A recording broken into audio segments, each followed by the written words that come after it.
আসসালামু আলাইকুম রহমতুল্লাহ বরাকাত।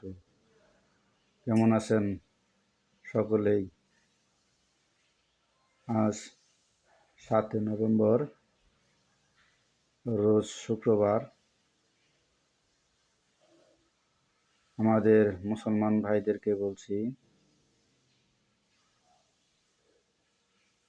শুক্রবার আমাদের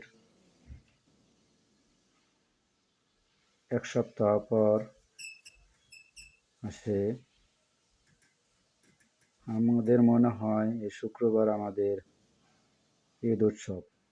শুক্রবার একটা আনন্দের দিন,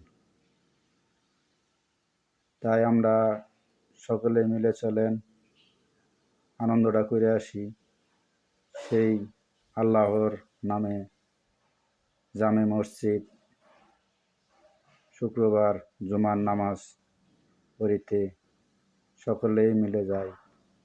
একসাথে মিলে জামাতের সাথে জুমার নামাজ আদায় করি।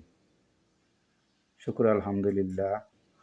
আসসালামু আলাইকুম রহমতুল্লাহ বরাকাতুহু।